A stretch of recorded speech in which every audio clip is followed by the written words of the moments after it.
Buonasera, benvenuti a questa edizione del telegiornale. Vediamo insieme i principali titoli. Parla la vittima dello stupro di gruppo di Palermo davanti ai giudici e davanti ai suoi aggressori, ma in stanze separate. La 19enne punta il dito contro il branco e ribadisce le accuse. 10 anni fa a Lampedusa la più grave strage di migranti del Mediterraneo, 368 morti e 20 dispersi. Oggi sull'isola la cerimonia di commemorazione. Anche Catania ricorda la tragedia di Lampedusa con testimonianze dei superstiti e cortei.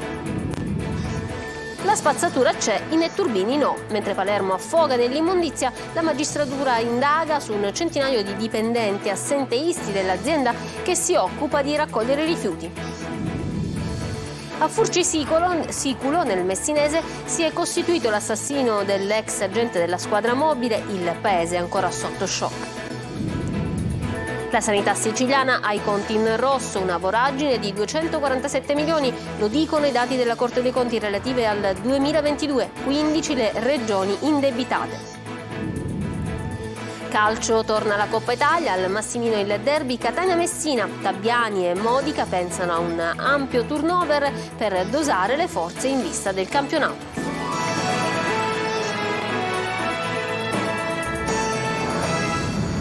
Bentrovati. È durato oltre 6 ore l'incidente probatorio in cui la 19enne di Palermo, violentata dal branco il 7 luglio scorso, ha ribadito le accuse, confermato il suo racconto. Lorena Dolci.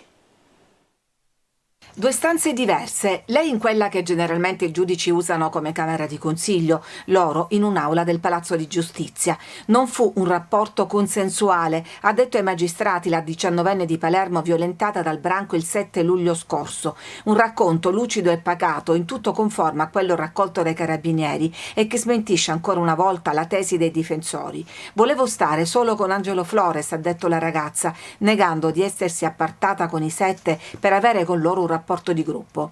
Con Flores, il più grande degli accusati, aveva già avuto incontri sessuali, ne era innamorata. È stato lui a riprendere gli abusi col cellulare e a condividerli con gli amici, video che adesso costituiscono una delle principali prove a carico dei ragazzi. Il PM l'ha voluta sentire a porte chiuse in un'aula del tribunale per evitarle lo stress psicologico del faccia a faccia. Lei non poteva vedere in faccia i suoi aguzzini. Gli indagati, tutti in stato di detenzione in una stanza separata, la potevano vedere e ascoltare. Al GIP la 19enne, oggi ospite di una comunità protetta, ha raccontato per circa 6 ore di aver incontrato il gruppo alla Cucciria nel centro storico di Palermo, di aver bevuto e di essersi allontanata con loro raggiungendo il Foro Italico. Poi la violenza. La vittima era arrivata in tribunale da un ingresso laterale accompagnata dal fidanzato. Accanto a lei per tutta la durata della testimonianza anche una psicologa. La ragazza ha retto il confronto con i difensori ripercorrendo quella notte, le botte, le violenze, le richieste di aiuto ai passanti rimaste inascoltate. Il giudice è intervenuto anche bloccando le insistenti domande dei legali sulle abitudini sessuali della 19enne. La parola ora passa alla procura, che probabilmente chiederà per tutti il giudizio immediato. Lampedusa 10 anni fa, il 3 ottobre del 2013, un peschereccio carico di migranti si ribaltò davanti alle coste dell'isola. Morirono 368 persone, uno dei più gravi naufragi nel Mediterraneo degli ultimi tempi. Nell'isola il ricordo del decennale della strage. Luca Ciliberti. Sono passati 10 anni da quello che rimane uno dei più gravi naufragi nel Mediterraneo dall'inizio del XXI secolo. Era il 3 ottobre 2013. Al largo di Lampedusa un peschereccio carico di migranti si rovesciò causando 368 morti accertati. Nel decennale della strage il Comitato 3 ottobre ha organizzato 4 giorni di dibattiti e testimonianze per non dimenticare. Il peschereccio era partito 2 giorni prima da Misurata carico di eritrei. Alle 5 del mattino si fermò a meno di mezzo miglio dalle coste di Cala Croce. Quando la costa dell'isola era già ben visibile dal mare, qualcuno di quelli che erano alla guida dell'imbarcazione decise di dare fuoco a delle coperte. Le fiamme causarono un incendio. Molti per la paura si spostarono velocemente su un lato del barcone, tanto da farlo capovolgere e affondare. Per quelli che erano nella stiva non c'è stato nulla da fare, non riuscirono neanche a muoversi. Sono passati 10 anni e altre 28.000 persone hanno sacrificato le loro esistenze lungo la rotta del Mediterraneo centrale. Nel 2013 quella del 3 ottobre non fu l'unica tragedia al largo di Lampedusa. Pochi giorni dopo, l'11 ottobre, un altro barcone naufragò in quello che venne definito il naufragio dei bambini. Morirono 268 persone, fra cui 60 bambini. Abbiamo assistito a un'inazione da parte dei governi italiani ed europei che assomiglia tanto a una forma di complicità per queste morti in mare che sono troppe, che sono inaccettabili e che raccontano il vero fallimento dell'Italia e dell'Europa di fronte al fenomeno migratorio. In seguito ai naufragi di Lampedusa il governo italiano rafforzò il pattugliamento nel canale di Sicilia autorizzando l'operazione Mare Nostrum, che durerà però solo un anno per lasciare posto all'operazione europea Frontex. L'attività di ricerca e soccorso oggi si traduce principalmente in controllo delle frontiere esterne senza uno strumento comune di soccorso in mare. Ricordiamo oggi con profonda commozione il tragico naufragio di Lampedusa di 10 anni fa, in cui persero la vita 368 persone. A dichiararlo è la Premier Giorgia Meloni, che ha aggiunto: da allora troppe tragedie si sono ripetute per raggiungere le coste d'Europa ed è nostro preciso dovere porre fine a questa continua strage, anche bloccando la partenza delle imbarcazioni di fortuna. E sul provvedimento del giudice di Catania, che non ha convalidato il trattenimento di 3 migranti, è intervenuto il ministro Nordio. Credo ha dichiarato che ci siano fondate ragioni per fare ricorso in Cassazione di concerto con il Ministero degli Interni. Il Guardasigilli ha parlato di un provvedimento oggetto di studio e valutazione nel merito. E rimaniamo ancora in tema, anche Catania ricorda le vittime dell'immigrazione, diverse iniziative, momenti di preghiera davanti al mausoleo dei migranti al cimitero e un corteo nel pomeriggio. Giusy Lazzara. C'è chi viaggia per un sogno e chi invece per bisogno. Questo il pensiero, la denuncia nella giornata nazionale delle vittime dell'immigrazione a 10 anni dalla strage di Lampedusa, con 368 morti e 20 dispersi. Rifugiati, profughi, migranti forzati sono persone che fuggono in cerca di protezione dopo essere state costrette ad abbandonare da un giorno all'altro tutto. Arrivano dopo aver lasciato alle spalle tutto, affetti, amici e un paese in cui non potranno mai più tornare. E anche Catania ha ricordato uomini, donne e bambini morti con una preghiera ecumenica davanti al mausoleo dei migranti. Vogliamo mettere all'attenzione dell'opinione pubblica che non possiamo tacere, non si può tacere su tutte queste morti. Ed è stato ricordato una cosa bellissima, che queste morti che vediamo qui dietro, in questo mausoleo che è stato fatto a Catania, non hanno nomi, spesso non hanno nomi, non hanno volti. E questo significa dramma su dramma, dolore su dolore per i familiari che non sanno se i loro congiunti sono morti, sono vivi, dove sono, dove stanno. Nel pomeriggio un corteo da piazza Stesicoro a piazza Università. Qui testimonianze dei superstiti e il ricordo dei tanti bambini morti nelle traversate. La spazzatura non si assenta, in Turbini sì. Blitz alla RAP, l'azienda che si occupa della raccolta dei rifiuti a Palermo. 101 furbetti del cartellino smascherati dalle telecamere mentre andavano al bar o a fare la spesa. E intanto la città affoga tra i rifiuti. Marco Gullà. C'è chi strisciava il beige e poi andava comodamente al bar, al supermercato o a passeggiare. Ma c'era anche il collega altruista che tirava fuori dalla tasca le tessere dei colleghi e le scorreva di nascosto. E poi c'era anche chi si assentava, pur essendo sempre presente, e poi andava a fare la spesa. Una telecamera piazzata dai carabinieri davanti al rilevatore delle presenze dell'autoparco ha svelato un esercito di furbetti del cartellino alla RAP, l'azienda di igiene ambientale di Palermo. Eccoli in questo video coloro che dovevano lavorare e ripulire la città costantemente affogata tra i rifiuti mentre trimbavano il cartellino e poi andavano via senza ovviamente lavorare. La procura di Palermo, guidata da Maurizio De Lucia, ha indagato per assenteismo 101 dipendenti della RAP. A 18 di loro i carabinieri del comando provinciale di Palermo hanno notificato l'obbligo di presentazione alla polizia giudiziaria. L'indagine è partita dalla denuncia di una funzionaria dell'azienda che lamentava furti di carburante dai mezzi della società. Gli indagati sono stati pedinati e controllati per giorni. Gli episodi di assenteismo accertati sono stati 1385. Gli inquirenti hanno stimato per la società un danno economico di quasi 40.000 euro per un ammontare di 2.800 ore di assenza. E in tutto questo le cartoline che arrivano da Palermo sono sempre le stesse. Rifiuti su rifiuti, una città invasa da sporcizia e immondizia. Intanto la RAP si costituirà parte civile civile contro i dipendenti accusati di assenteismo. Il presidente dell'azienda Giuseppe Todaro, parlando dell'inchiesta della procura sull'assenteismo nell'azienda partecipata del comune, dice: è una vecchia indagine, ovviamente attendiamo l'esito e dove risultassero gravi inadempienze ci costituiremo parte civile. Se ci saranno le condizioni, ha aggiunto Todaro, siamo pronti anche a licenziare.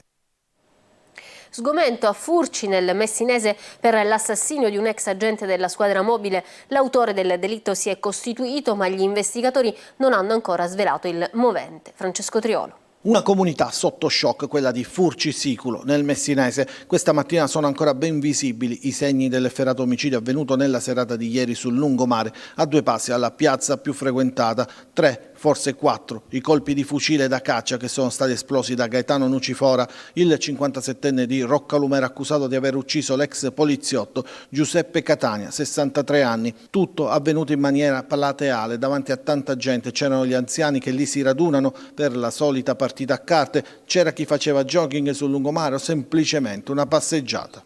Ma un fatto di sangue così grave, Furci, sulla persona che è conosciuto non solo a Furci ma in buona parte del comprensorio Ionio, è stata una cosa che ci ha scioccato a tutti, non c'è niente da dire. Inaspettato, conoscevamo anche l'omicida, inaspettatissimo.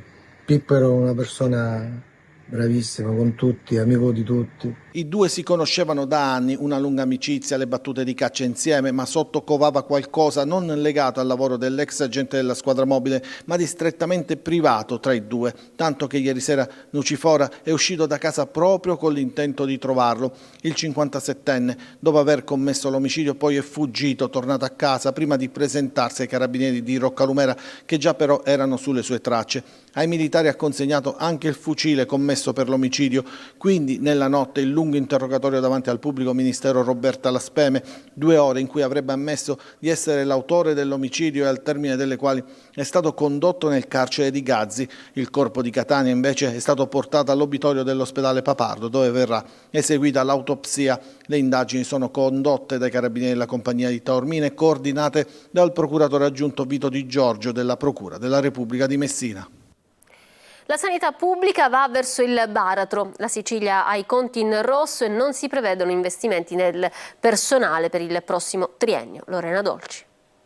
La sanità siciliana ha i conti in rosso, una voragine di 247 milioni che la pone seconda dietro le province autonome di Trento e Bolzano, che però rispondono ad altri criteri.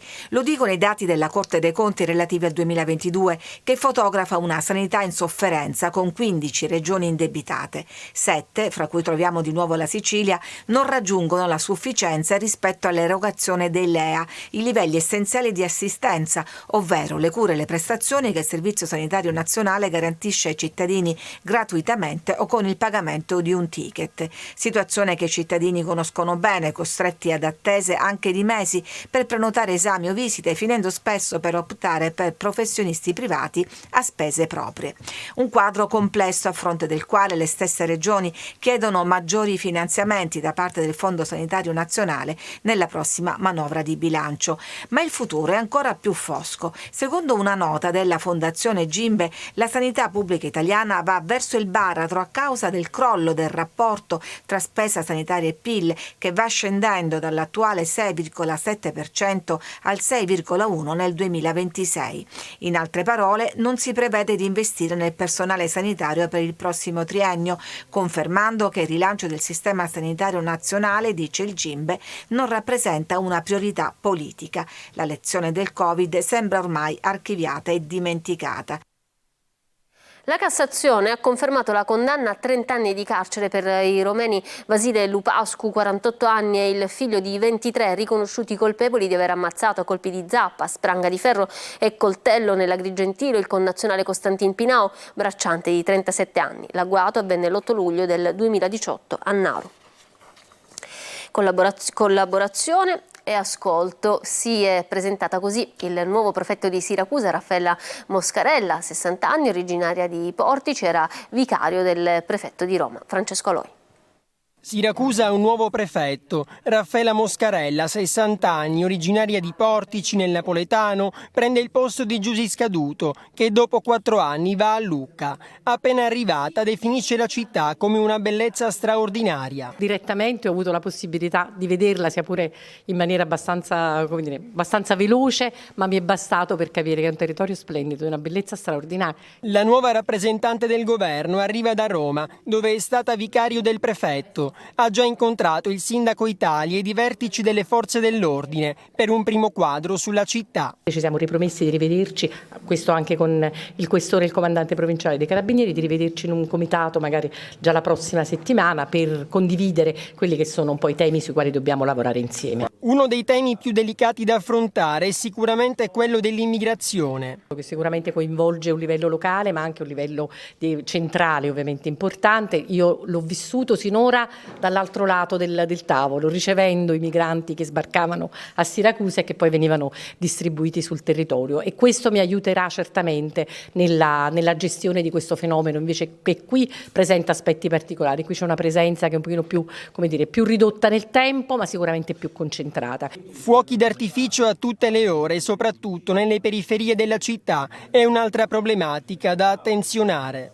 Se è un problema che mi viene segnalato sicuramente sì, però ripeto, io non li ho sentiti finora. 2 giorni che sono a Siracusa non li ho sentiti, però certo è un tema assolutamente di interesse per la sicurezza delle persone, e quindi se ce ne sarà la necessità lo affronteremo insieme con la questura. Esistono degli strumenti, delle forme di regolamentazione di questa attività. Collaborazione sarà una delle parole chiave di questo incarico. Il nuovo prefetto, come ha detto in conferenza stampa, seguirà il consiglio del suo predecessore. Importante ascoltare, ha detto. Il digiuno è servito. Genitori degli studenti sul piede di guerra per i ritardi nell'attivazione del servizio delle mense scolastiche. C'è da sciogliere il nodo del passaggio dei lavoratori dalla precedente all'attuale azienda, come ci spiega Marco Gullà. Il servizio mense scolastiche nelle scuole di Palermo non è ancora partito, seppur l'anno scolastico sia iniziato già da quasi un mese. Il nodo potrebbe sciogliersi soltanto nella giornata di domani, data della seconda riunione fra la Coop, ditta che ha gestito il servizio negli ultimi anni, e la Vivenda, che si è aggiudicata invece la gara quest'anno con i rappresentanti sindacali per definire il passaggio di una trentina di lavoratori dalla prima alla seconda, così come prevede la clausola sociale del contratto di lavoro nazionale. Intanto però, mentre la burocrazia, come sempre, continua a primeggiare, gli studenti devono arrangiarsi per il pranzo e nelle chat scolastiche non si parla d'altro. Mamme e papà, in decine e decine di post, si chiedono quando partirà il servizio della mensa scolastica, denunciano i disservizi e si spingono a scrivere che sono pronti a scendere in piazza, a bussare alle porte degli uffici comunali per protesta. Una situazione surreale, con studenti, denunciano alcuni genitori, rimasti anche digiuni. Mio figlio, scrive un genitore, ha dimenticato il pranzo a casa e non ha praticamente mangiato nulla. È vergognoso. Bisognerà quindi aspettare l'esito della riunione di domani e poi capire se in settimana le mense ripartiranno, burocrazia permettendo. Da Viale Agnello, per i siracusani la panoramica, ci arriva una cartolina del degrado. A Ditelo al vostro TG la segnalazione di ringhiere divelte e vegetazione che invade la carreggiata. Tutto questo a un passo dal parco della Neapolis. Francesco Aloi. Viale Giuseppe Agnello, meglio nota ai siracusani come la panoramica. Percorrendo questa strada, a 2 passi dal parco della Neapolis, si vede il Porto Grande, ma l'occhio cade anche sul degrado. Da un lato la storia e la cultura, dall'altro l'incuria. Da un lato il teatro greco, dall'altro questo. A Ditelo al vostro TG si sono rivolti alcuni ciclisti che percorrono questa arteria. Non c'è sicurezza, ci hanno scritto. Ed è proprio così. In alcuni punti mancano le ringhiere. Guardando giù, il suolo è a diversi metri di distanza, un'assenza di barriere che quindi rappresenta un vero pericolo. Quelle che sono rimaste invece sono arrugginite. Ma non finisce qui. In molti tratti la vegetazione spontanea la fa da padrone. Rovi anche spinati che invadono la carreggiata. Così questa curva viene percorsa quasi alla cieca. E poi al calar del sole la pericolosità aumenta, non c'è un faro, qui è tutto al buio. Sicurezza ma anche decoro sono le richieste degli automobilisti per una strada battuta da siracusani e turisti, un brutto biglietto da visita di Siracusa. 342 745 5005 è il numero della nostra linea WhatsApp. Segnalate quello che non funziona nelle vostre città. Ci fermiamo per una pausa, torniamo tra poco con il calcio.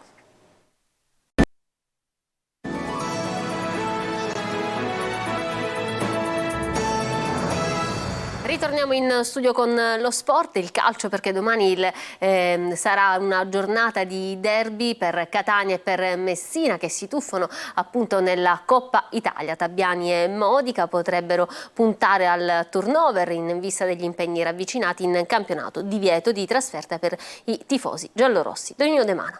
Non c'è tempo per rifiatare e specchiarsi. Catania e Messina, protagoniste e vincenti, nell'ultimo turno di campionato si ritroveranno faccia a faccia domani sera per il primo turno di Coppa Italia, gara ad eliminazione diretta. Dal Massimino, per forza di cose, dovrà uscire la squadra che andrà avanti nella competizione nazionale. Essendo un derby e considerata la rivalità tra le due tifoserie, ai supporters giallorossi però è stata vietata la trasferta. Non sarà certamente una partita qualsiasi, anche se i due tecnici, Tabiani e Modica, potrebbero ricorrere ad un ampio turnover per gestire le forze in campionato. Andrà in campo chi ha avuto poco spazio, chi dovrà mettere minuti nelle gambe, ma chi sarà chiamato in causa troverà gli stimoli giusti in un match da inquadrare nell'ottica dei 120 minuti, visto che in caso di parità al 90° sono previsti supplementari ed eventualmente calci di rigore. Formazioni in alto mare e che probabilmente verranno decise dai due tecnici soltanto nell'immediata vigilia, dopo le consuete indicazioni delle rispettive sedute di rifinitura. Dopo il poker di Caserta, Tabiani potrebbe puntare ancora su Di Carmine e Chiricò e la sensazione è che almeno uno dei due possa giocare dal primo minuto. Nel Messina, assenti Giunta e Salvo, probabile impiego di Domenico Franco, fin qui assente per squalifica. Al Massimino, calcio d'inizio domani alle 20:45, dirige Luigi De Angeli di Milano, assistenti Carella e Signorelli, quarto uomo Bonasera. Sugli spalti solo il tifo rossazzurro, visto che l'Osservatorio Nazionale sulle Manifestazioni Sportive ha imposto lo stop ai tifosi pelloritani. Bene, questo era l'ultimo servizio, io vi lascio alla programmazione di Antenna Sicilia e anche ad una buona serata da parte mia e dei tecnici della regia. Arrivederci.